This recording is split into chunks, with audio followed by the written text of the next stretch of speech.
खुलुमबाय लोगोफोर दिनैनि मोनसे गोदान भिडिअ नोंथांमोनखौ बरायनाय जाबाय। दिनै आङो नोंथांमोननो डायनासरनि बागै मोनसे लेटेस्ट निउस होनो सानदों।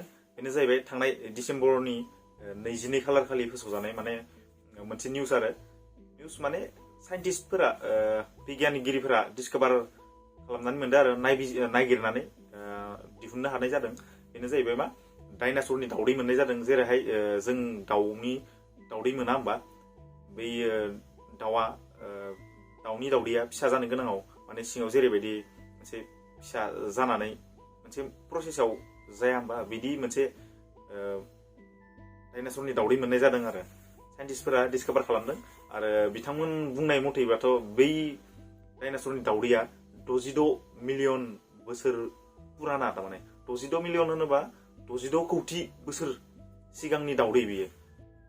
आरो बे दावदैखौ साउथ चाइनानि खोला बाहागोआव गुनजियाव होननाय जायगायाव मोननाय जादों आरो चाइनासो दै भाई कर'ना सब मोनजोबो बिसिनियाव आरो माबा मोनो दा डायनासरनि दावदै मोनदोंबा डायनासरा आरो ओंखारफिननोबो हागौ, जेबो गेरेन्टि गैया चाइनिस मालफोरजों ना नङा होमबा लोगोफोर।